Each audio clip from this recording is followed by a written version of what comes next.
qaar ka mid ah iskaashatada basaska caasimadda Hargeysa gaar ahaan basaska u kala goosha degmooyinka Maxamuud Haybe iyo Maxamed Mooge ayaa cabasho ballaaran ka muujiyay duqa caasimadda Hargeysa Cabdiraxmaan Sulteelko waxaana sheegeen in maayirku kaga baxay ballanqaadyo wax lagaga qabanayo wadooyinka isku xidha degmooyinka Maxamuud Haybe iyo Maxamed Mooge iyagoo iskaashatadu sidoo kale sheegay in maayirku tahli kar waayay banaynta waddo ugu ballan qaaday inuu furo oo sahlaysa isu socodka gaadiidka gudoomiyaha iskaashatada basaska degmooyinka Maxamed Haybe iyo Maxamuud Mooge Xasan Xuseen Maxamuud waxa uu sheegay inay la yaaban yihiin habdhaqanka maayirka caasimadda Hargeysa waa kan gudoomiyaha iskaashatada basaska koonfurta Hargeysa oo ka hadlaya arrimahani waxa aanu aad uga cabanaynaa oo aanu la yaabanahay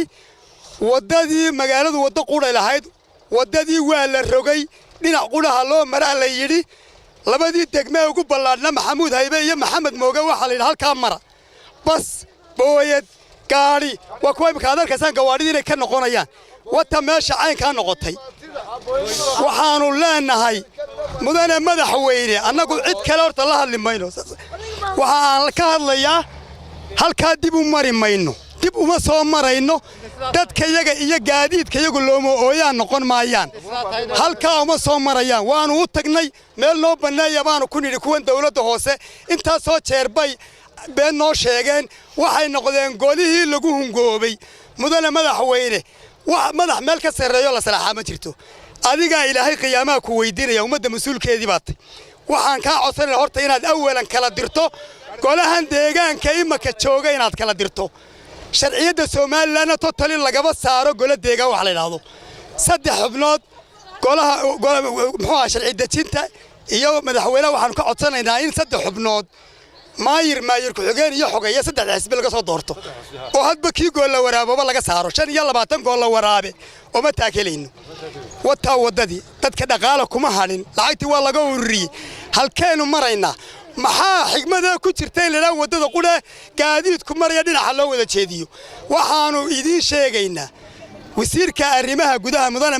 Ali Maxamed Warcade taliyaha booliiska Cabdillaahi muxuu fadal iimaan taliyaha taraafikada muxuu Faysal Xiis waxaanu idin sheegaynaa inaan maanta kadib halka dib u soo marayn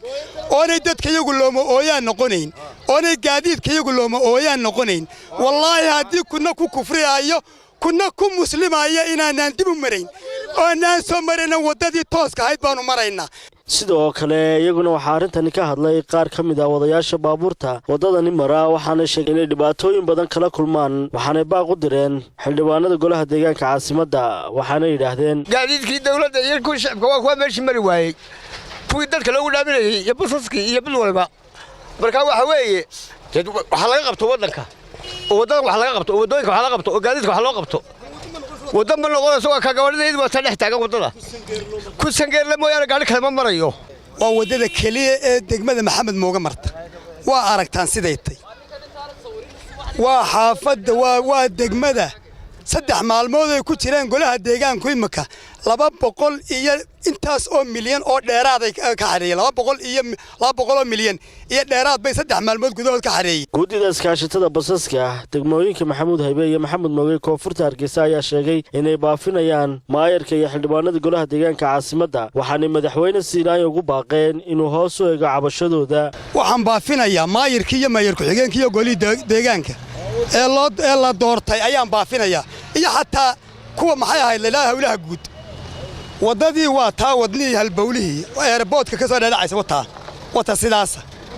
wallahi marka halka qof ajnabi marayaan ka aad baan u naxaa waan qiirooda yani waa taa dhulki siduu yahay dhaqaalihii kuma hadhin lacag waa intii laga qaaday waa laga qaaday wax allaaliyo wax laga qabanayaana ma jirto maayir muxuu Sulteelka waxaan leeyahay waralkan ma wada bariis baa ayaa laamida Hargeysa qiimo dhaantay maalin walba waxaan maqlayaa wada bariis iyo wada makaahil buu dhagax dhigay maayirki maxaa u diiday Tomkii Hargeysa sidaan inuu dhagax dhigo aranagu ma garanayno maayir aan soo talaabayn oo u haystay inay magaaladu tahay muxuu ahaa lixda ka jun kuwii kale anagu dooranina ma jiraan baqalada ku dhacday ma jiraan ma hayno maalin walba waxaan tiifiga ka arnaa iyo warbaahinta meel heblaaya dhagax la dhigay waxba la qabtay meeyo wadooyinka la qabtay ma dhul hoos loo qoray waa tan Hargeysa waataa wadadii wadnaha ee riboodka tagaysay cid walba kiiminis maxaa wax looga qaban la yahay halkee wax laga qabtay laamida la sameeyay meeday waa been wallaahi inaanay waxba ka jirin haddii barhkana lagu geynayana runta waan sheegayna waxaanu leenahay mudane madaxweyne waxaan ka codsanaynaa waxaanu aad iyo aad kaaga codsanaynaa mudane madaxweyne ummaddu adaa ka mas'uula ilaahay inta ka sokaysa ilaahayna qiyaamaha wuu ku weydiinaya haddaanad madaxweyne doonayn inayna ilaahay wejigiisa aanu kugu qabsanno maalinta qiyaame oo aynu aakhire aanu kaa dacweyna haddaanad doonahayn nimankan ummadda ka qabo nimankan waa niman fashilmay waxay ku fashilmeen wixii ummaddu ammaanadii loo dhiibay way ku fashilmeen wallaahi way ku fashilmeen ma shaqaynayaan lama arkaayo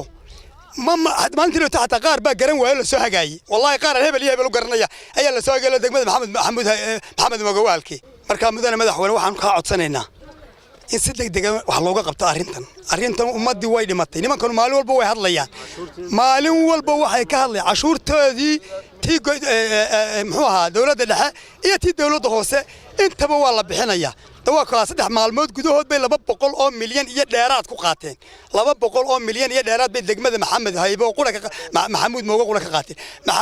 maxamed mooge maxamuud haybana maxaad u malaynaysaa ani waa wadan dhan waa qaarade waa magaalada kala barkeedii